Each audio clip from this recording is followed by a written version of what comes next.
இந்தியாவின் பாதுகாப்பு படையினர் தான் இப்ப நான் கூறிய சம்பவங்களை நீங்கள் பார்க்கும் போதே கடல் பரப்பு என்றாலும் சரி, தரை என்றாலும் சரி, இரண்டையும் இந்திய படையினர் தம் வசப்படுத்தியதாகத்தான் அதனை எடுத்துக்கொள்ள முடியும். இப்ப இந்திய பிரதமரை பொறுத்தவரையில் அமெரிக்காவுக்கு செல்கிறார், வெவ்வேறு நாடுகள், ரஷ்யாவுக்கு செல்கிறார். ஆனால் அங்கு எல்லாம் அந்த நாடுகளின் பாதுகாப்பை அவர்கள் எடுக்கவில்லை. அந்த நாடுகளின் படையினர் தான் அவருக்குரிய பாதுகாப்பை வழங்குகிறது. இவர்கள் அவ்வாறு எடுக்கவும் முடியாது. அவ்வாறான ஏன் இவன் பக்கத்தில் உள்ள சிறிய நாடுகளுக்கு சென்றாலுமே இவ்வாறான நடைமுறைகள் இல்லை. இலங்கையை பொறுத்தவரையில் இலங்கையை ஏதோ ஒரு வகையில் இந்தியா தன்வசப்படுத்த வேண்டும் என்று சொல்லியும், அதே சமயம் இலங்கையில் தனக்கு ஒரு சாதகமான சூழ்நிலை இல்லை என்பதை இந்தியா உள்ளூர உணர்வதாகத்தான் தெரிகிறது. எனவேதான் இப்ப இந்திராணி பாக்சி என்றவர் பொலிட்டிக்கல் அனாலிஸ்ட், டைம்ஸ் ஆஃப் இந்தியாவிலும் வேலை செய்திருந்தார், அதே போல இந்தியா டுடேயிலும் வேலை செய்திருந்தார். அவர் ஒன்றை கூறியிருந்தார், இந்த மோடியின் வரவு தொடர்பாக கூறும்போது அவர் கூறியிருந்தார், இந்தியா எந்த விலை கொடுத்தும் இலங்கையை தன்வசப்படுத்துமே தவிர இழக்காது. இலங்கையின் அமைவிடம் அவ்வாறு.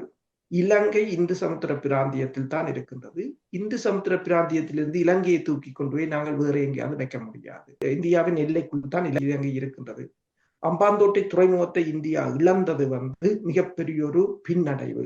அதை சீனா கையகப்படுத்த முதல் இந்தியா தான் அதனை செய்திருக்க வேண்டும்.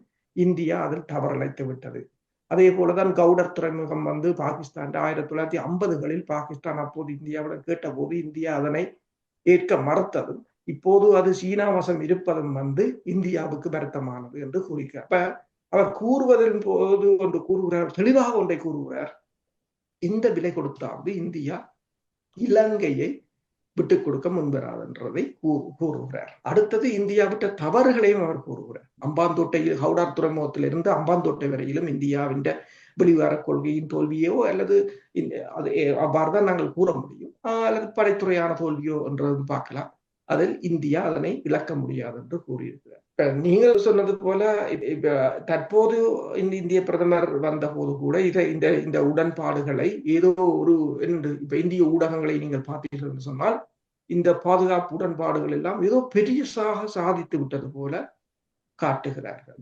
உண்மையில் பார்க்க போனால் நீங்கள் மறுபலமாகத்தான் இருக்கின்றது. இந்திய பிரதமர் அனுராதபுரத்தில் போய் பௌத்த துறவிகளின் காலில் வீழ்ந்ததே உங்களுக்கு தெரியும். இந்தியா எங்கு நிற்கின்றது, இலங்கை எங்கு நிற்கின்றது என்பதை அந்த ஒரு படம் தெளிவாக காட்டியிருக்கும் எல்லோருக்கும். அதாவது இதில் இந்தியா வல்லரசா இலங்கை வல்லரசா என்பதை பொறுத்திருந்துதான் பார்க்க வேண்டும்.